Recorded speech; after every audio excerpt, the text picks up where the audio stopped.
여느 날과 다름없는 평범한 오후 나는 학교 수업을 마치고 집으로 돌아가고 있었다. 그날은 유난히 하늘이 잿빛으로 흐렸고 바람도 차가워져 가을이 깊어가고 있음을 느낄 수 있었다. 버스에서 내려 집으로 걸어가는 길목 나는 오늘따라 무언가 이상하다는 느낌을 지울 수 없었다. 평소보다 사람이 적었고 지나가는 차들도 거의 없었다. 집에 도착하니 문패가 살짝 열려 있었다. 누가 나갔나 싶어 안쪽을 살펴봤지만 소리 하나 들리지 않았다. 엄마 아빠는 오늘 일이 늦는다고 하셨고 동생은 친구들과 밖에서 놀기로 했다고 했으니 집에는 아무도 없을 터였다. 조금 찝찝한 마음을 안고 문을 닫고 들어갔다. 내 방으로 향하면서 나는 여전히 어색한 느낌을 떨쳐낼 수 없었다. 집안은 너무나 조용했고 그 적막함이 오히려 불안감을 자아냈다. 방에 들어가자마자 컴퓨터를 켰다. 귀신 이야기를 좋아하는 나는 평소처럼 인터넷 카페에 접속했다. 오늘은 유독 더 소름 끼치는 이야기가 보고 싶었다. 카페에는 한 가지 이야기가 유난히 인기를 끌고 있었다. 제목은 잃어버린 기억의 조각이었다. 나는 호기심에 그 이야기를 클릭했다. 이야기의 주인공은 젊은 대학생이었고 어느 날 갑자기 자신이 기억하지 못하는 이상한 장소에서 눈을 뜨는 내용이었다.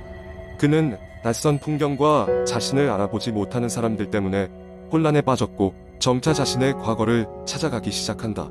장소마다 이야기가 이어질수록 그 대학생은 점점 더 자신의 진짜 정체성에 대해 혼란스러워했다. 마치 과거를 전부 잃어버린 것 같은 두려움과 함께 주변 사람들이 모두 자신을 감시하는 것 같기도 했다. 나는 어느새 이야기 속에 푹 빠져들어 마치 그 대학생이 된 것처럼 느껴졌다. 그런데 이야기가 중반부에 다다를 무렵 나는 신경 쓰이는 부분을 발견했다. 그 대학생이 겪는 끔찍한 경험들과 사람들이 사용하는 이상한 언어들이 우리의 일상과는 다른 차원의 세계 같았다. 하지만 그가 지나쳤던 어느 장소의 묘사는 내가 매일 걷는 골목과 아주 흡사한 것이었다. 마치 내가 그 길을 걷던 그 순간을 본 것처럼 세세하게 묘사되어 있었다. 마음이 급히 불안해졌다. 비슷한 느낌을 가지고 이야기를 계속 읽어내려갔다. 그리고 마침내 이야기의 결말에 도달하자 나는 놀라움에 소리를 지를 뻔했다.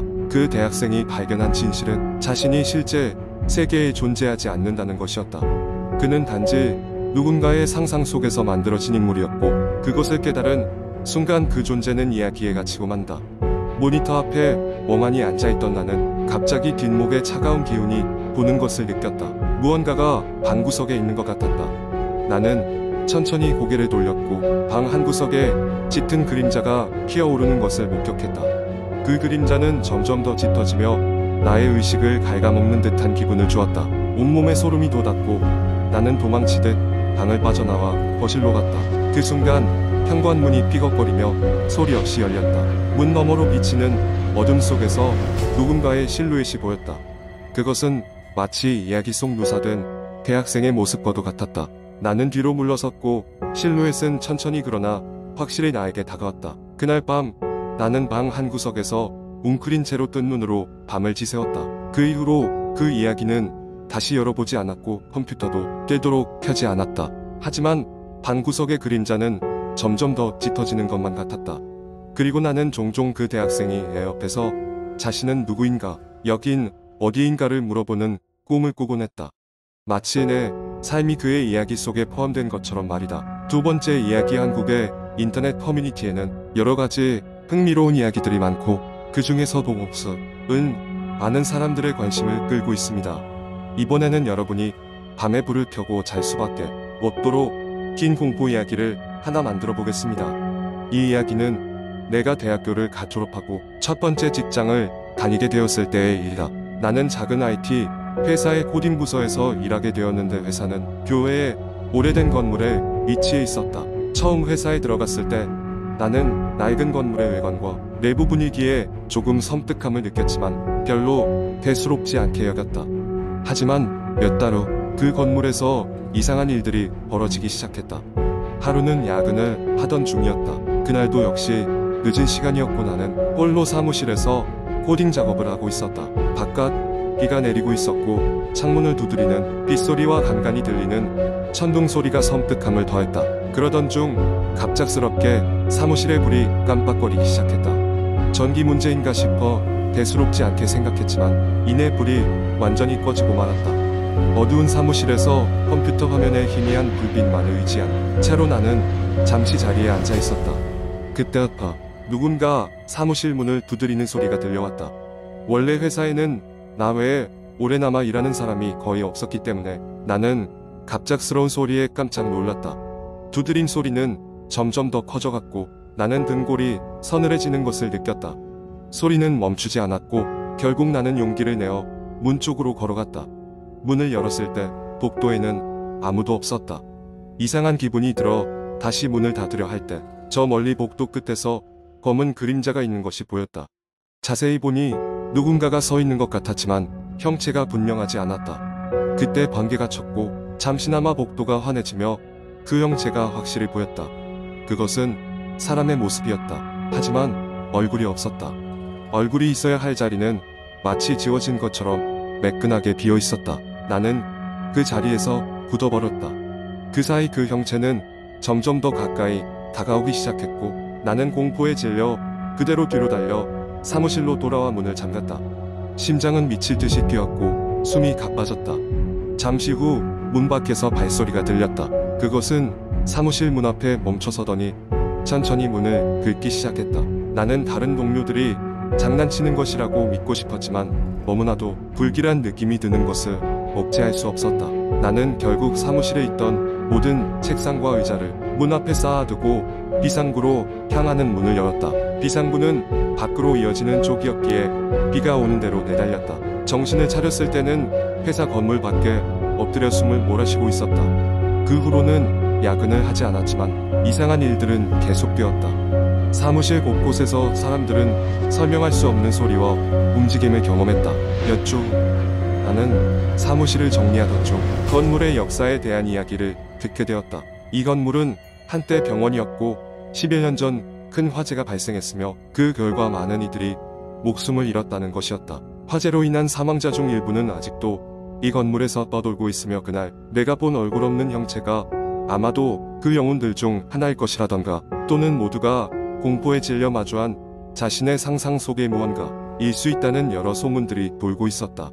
결국 그 사건 이후로 나는 직장을 옮겼지만 여전히 그날 밤의 기억은 잊히지 않는다.